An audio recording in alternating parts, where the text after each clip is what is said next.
आउज़ुबिल्लाहिमिनश्शैतानिर्रजीम बिस्मिल्लाहिर्रहमानिर्रहीम अस्सलाम वालेकुम welcome back to my new tutorial. जैसे कि पिछली वीडियो में आपने देखा था कि हमने फ्लेक्स बॉक्स किया था और फ्लेक्स बॉक्स में पढ़ा था कि किस तरीके से हम फ्लेक्स डायरेक्शंस का यूज़ कर सकते हैं और फ्लेक्स आखिर करता क्या है हमारे वेब पेजेस में, ठीक है। तो ये मैंने अपनी प्रीवियस टू वीडियोस जो थी मेरी फ्लेक्स बॉक्स की ही थी। तो और उससे पहले जो है beginners HTML tutorial for beginners से क्लासेस मतलब ट्यूटोरियल्स दे रहे थे ताकि आपको शुरू से अच्छे से समझ आ सके। तो अगर आपने फ्लेक्स बॉक्स वाली या उससे पिछली प्रीवियस वीडियो को नहीं देखा तो लास्ट में देखें, तो क्योंकि आने वाले टॉपिक आपको अच्छी तरीके से समझ आ सके। तो आज के टॉपिक का नाम है फ्लेक्स बॉक्स, और फ्लेक्स बॉक्स में और मज़ीद हम क्या क्या यूज़ करके उसको रिस्पॉन्सिव बना सकते हैं विदाउट मीडिया क्यूरीज के बगैर। हम किस तरीके से फ्लेक्स बॉक्स के ज़रिए अपने काम को रिस्पॉन्सिव करते हैं वो हम इस पे यहाँ देखेंगे कि किस तरीके से हम विदाउट मीडिया क्यूरीज के बगैर भी हम रिस्पॉन्सिव कर सकते हैं अपने वेब पेजेस को। तो आज हम देखेंगे कि हम किस तरीके से हॉरिजेंटली मतलब कॉलम हम करे थे रॉ में, ठीक है। रॉ रिवर्स कर रहे थे, जो हम रॉ रिवर्स करे थे और फिर उसके बाद एक ही रॉ में दिखा रहे थे पहले और फिर रॉ रिवर्स करे थे। आज हम करेंगे कॉलम रिवर्स और जस्टिफाई कंटेंट। तो चलिए देखते हैं कि किस तरीके से हम कॉलम को भी रिवर्स कर सकते हैं। तो चलिए वीडियो को स्टार्ट करते हैं और सबसे पहले हम शिफ्ट प्लस एक्सक्लेमेशन मार्क को प्रेस करेंगे और इंटर प्रेस करेंगे। इसके बाद हमारे पास ये कोड जनरेट होकर हमें मिल जाएगा डॉक टाइप HTML5 को रिप्रेजेंट करता है। HTML जो होता है वो पेरेंट होता है किसका, हेड और बॉडी का। हेड और बॉडी इसके चाइल्ड होते हैं, ठीक है। जो मेन टाइटल होता है, जैसे भी कोई भी असाइनमेंट हो गया, कोई भी प्रोजेक्ट हो गया, उसका फर्स्ट नेम जो होता है वो मतलब हम कोई भी काम कर रहे हैं, ठीक है, कोई भी प्रोजेक्ट पे काम कर रहे हैं तो उसका जो मेन नाम होता है, मतलब फॉर एग्जांपल अगर आप किसी कंपनी का कोई प्रोजेक्ट बना रहे हैं तो उसका कोई ना कोई टाइटल होगा, उसका कोई ना कोई मकसद होगा। उसका मतलब कि एक ऐसा नाम होगा जिससे उसकी पूरी वेबसाइट के बारे में पता चल रहा होगा कि क्या इस वेबसाइट पे आकर हमें किस चीज़ के बारे में इंफॉर्मेशन मिल सकती है, किस चीज़ के बारे में हमें हमारी जानकारी मिल सकती है, या फिर कोई भी ज़रूरत की चीज़ हमें चाहिए हो वो मिल सकती है। तो जस्ट डिपेंड करता है वेबसाइट पे, ठीक है।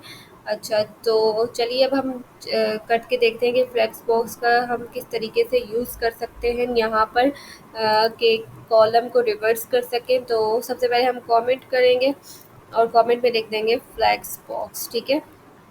कमेंट करना इस वजह से ज़रूरी होता है क्योंकि हमें ये पता हो कि हर टेक्स्ट से पहले हम क्या काम करने वाले हैं। मतलब कि हम कमेंट इस वजह से करते हैं ताकि हम जब कभी भी इसको देखें तो हमें पता हो कि यहाँ पर हमने ये काम किया था। तो फिर अगर हमें कोई चेंजिंग करनी हो तो फिर हम वो ईज़िली कर सकें। तो अच्छा, चलिए अब हम यहाँ पर डिव लेंगे, ठीक है। उसके बाद डिव लेंगे और यहाँ पर एक मेन डिव लेंगे, ठीक है। मेन डिव इस वजह से लेते हैं ताकि हमारे पास जो कंटेनर है, ठीक है, वो होता है हमारा पेरेंट होता है। मतलब जैसे कि यहाँ पर मैंने डिव डॉट फ्लेक्स कंटेनर, इसका नाम कुछ भी रख सकते हैं, जस्ट आपके ऊपर डिपेंड करता है। मैंने फ्लेक्स कंटेनर रख दिया, ठीक है। इसको अच्छा, अब ये पेरेंट है, ठीक है। अब ये जो भी चेंजिंग मतलब कि ये जो भी मतलब कि अपने प्रॉपर्टीज़ लिखेगा, मतलब जो भी इसकी पेरेंट पेरेंट टैग ये कहलाएगा और इसके अंदर जितने भी डिव आएंगे वो चाइल्ड होंगे। अब हम जो भी चेंजिंग इसमें करेंगे ना, मतलब हम कि इसकी वेट इतनी हो जाए, इसकी हाइट इतनी हो जाए, बैकग्राउंड कलर इतना हो जाए, तो वो क्या होगा, वो इसके अंडर ही आ रहे होंगे। जो इधर हम डिव लेंगे ना, फॉर एग्जांपल मैं यहाँ पर डिव ले लेती हूँ और स्टैरिक को प्रेस करूँगी और 5 करूँगी, ठीक है। और मुझे यहाँ पर 5 डिव्स मिल जाएंगे और उसमें मैं काउंटिंग लिख देती हूँ 1 2 3 4 और 5, ठीक है। मैंने काउंटिंग लिख दी।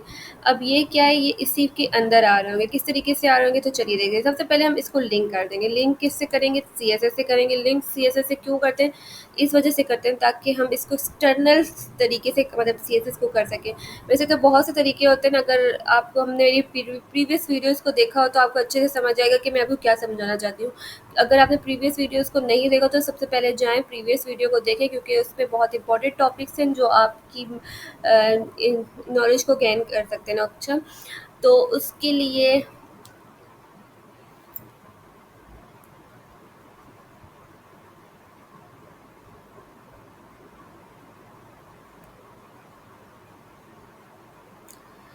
अच्छा, तो इसको लिंक इस वजह से करेंगे ताकि हम एक्सटर्नल तरीके से सीएसएस को कर सकें। एक्सटर्नल तरीके से इंटरनल तरीके से जो है वो हम यहाँ पर स्टाइल करके करते हैं, और इन लाइन तो आपको पता है वो हम एक ही लाइन के अंदर उसकी स्टाइलिंग कर रहे थे, लेकिन एक्सटर्नल इस वजह से सही रहता है ताकि जो हमारा एचटीएमएल का काम है वो अलग रहे और सीएसएस का काम जो है वो अलग रहे।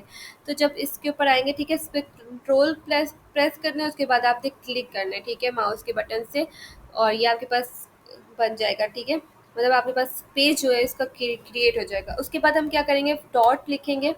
अच्छा, डॉट इस वजह से लिखेंगे क्योंकि क्लास को जो है हम डॉट से कॉल करते हैं, डॉट फ्लैक्स कंटेनर, ठीक है।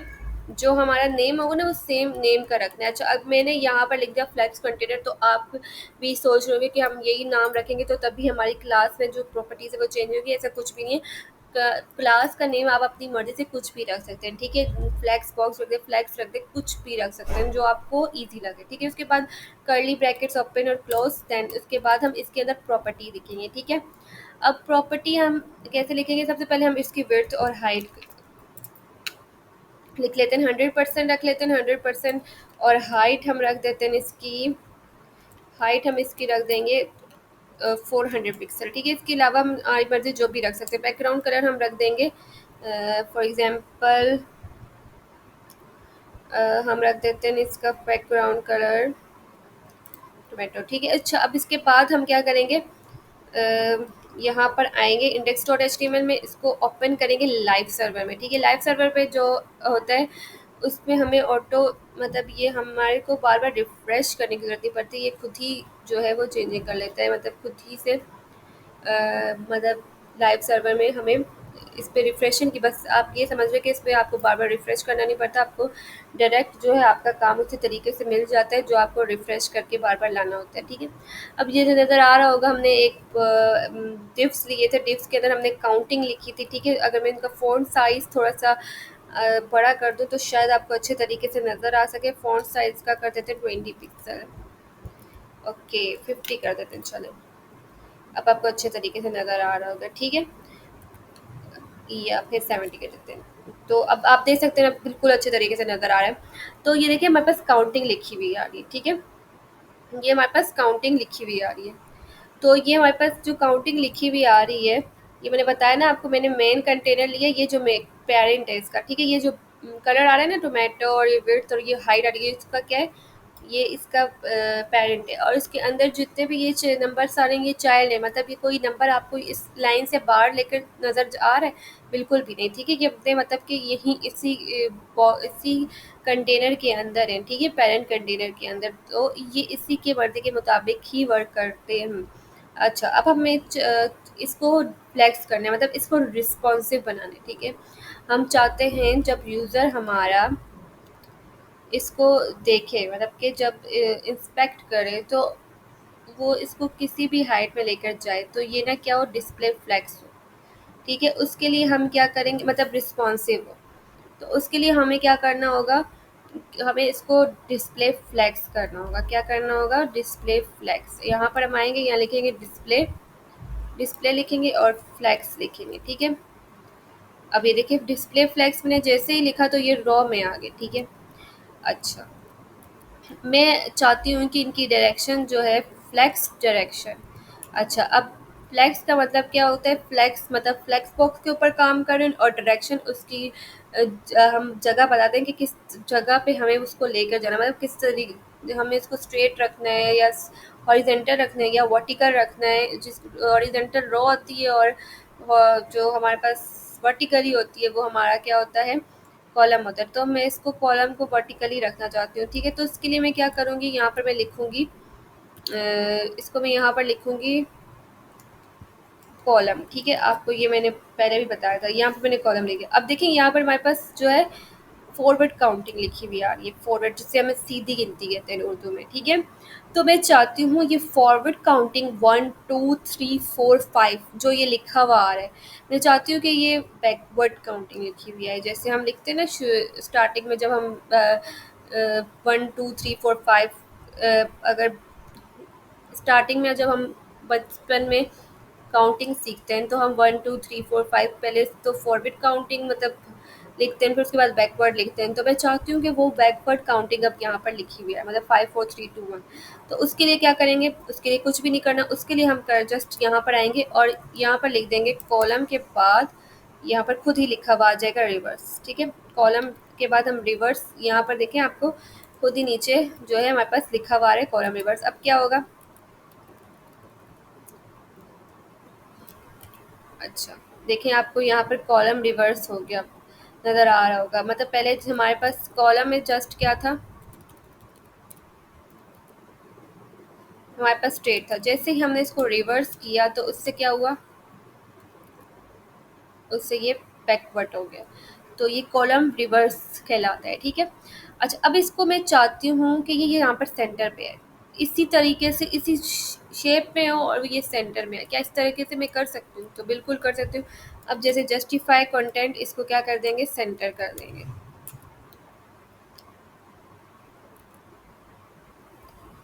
अच्छा, इस तरीके से ये नहीं आएगा। पहले हमें क्या करना होगा, इसकी डिव को कॉल करना होगा। ठीक है, पहले हमारी जो इसकी डिव बनी हुई है सारी, इसको कॉल करेंगे। ठीक है, उसके बाद हम क्या करेंगे, डिस्प्ले फ्लैग्स को भी दे देंगे, डिस्प्ले फ्लैग्स। ठीक है, फिर करेंगे जस्टिफाई कंटेंट सेंटर। ठीक है, अब आगे। ठीक है, तो मेन मतलब कि यहाँ पर ये डिव थी ना, तो हमारे पास ये कंटेनर के अंदर ही इनको सेंटर में करने, मतलब कि अगर हमें इनको क्लासेस दी होती तो हम क्लासेस से कॉल कर रहे होते। मतलब ये सारी डिव्स है ना इसके अंदर जो आ रही है, इसको हमने डायरेक्ट कॉल किया। ठीक है, उसके बाद मैंने कहा कि जितनी भी डिव आ रही है ना, इसमें जो काउंटिंग आ रही है वो मुझे सेंटर में मिल जाए। ठीक है, तो ये सेंटर में आ गई। जो हम टेक्स्ट अलाइंस सेंटर करते थे ना, उसमें यहाँ पर हम जस्टिफाई कॉन्टेक्ट करके सेंटर करते हैं, और ये हमारा हमारा जो है बिल्कुल रिस्पॉन्सिव होता है। ठीक है, ये देख सकते हैं ना आप, इसको जहाँ भी लेकर जाएंगे ये रिस्पॉन्सिव होगा। सही है।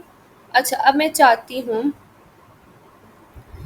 कि ये जो 5 4 3 2 1 है ना, ये आ जाए इधर एंड में। तो क्या ये हो सकता है? तो बिल्कुल हो सकता है। यहाँ पर एंड लिखेंगे और देखें ये एंड में चला गया। सही है, तो इसको हम स्टार्ट पे लेकर आएंगे तो स्टार्ट पे आ जाएगा। स्टार्ट मतलब इसका ये फर्स्ट मतलब राइट में आ जाएगा। एंड करेंगे तो ये कहाँ चला जाएगा, लेफ्ट में चला जाएगा। और सेंटर करने से क्या होगा, ये सेंटर में आ जाएगा। ठीक है, तो ये होता है हमारे पास कॉलम रिवर्स और जस्टिफाई कंटेंट।